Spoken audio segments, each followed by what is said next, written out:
Aloha and welcome to my page. Today we'll be discussing buyers' purchasing power and the cost of interest rates. Coming up next.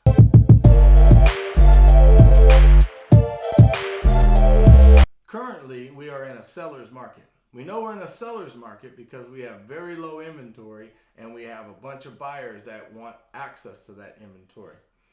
So if you're on the fence about whether entering the market now is good or not, I have a couple factors that I think is important for you to consider. Okay. First off, when you go out and you start looking for a home, I hope that you get pre-qualified. It's important to get pre-qualified so that you know exactly how much purchasing power you have. Okay. Most buyers buy based on what their monthly payment will be. Okay. So, and that's determined by your debt to income, and lenders can help you find that. But whatever your monthly payment is will tell you how much purchasing power that you have in the market.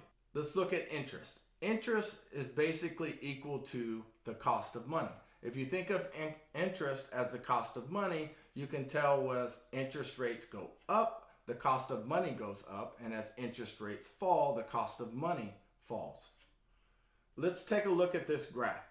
Let's just say you're pre-qualified for $3,500 a month that can go towards your mortgage. If you look on the graph here, at 2.75%, that $3,500 would give you $840,000 of buying power. If the interest rates go up 1% to 3.75%, the same monthly payment would only qualify you for $760,000.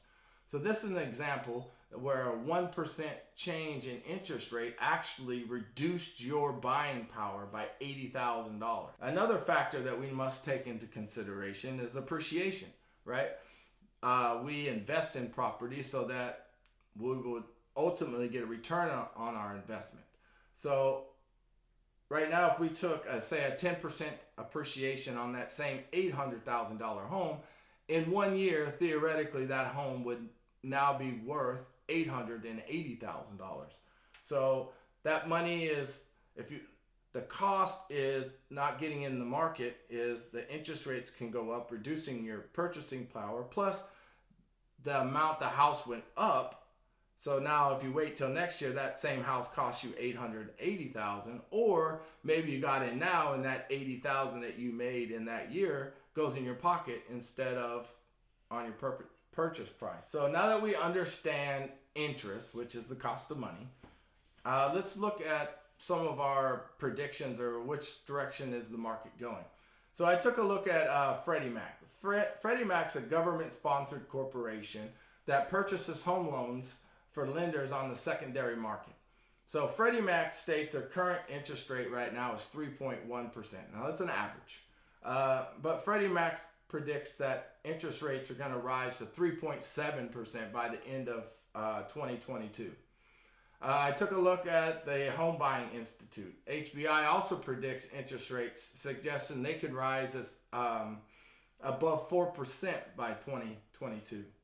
I took a look at the Mortgage Bankers Association, and which represents lenders across the United States. In July of 2021, the MBA predicted that interest rates will rise to about 3.4% by the end of this year, and they predict them interest rates to climb to 4.3% by the end of 2022.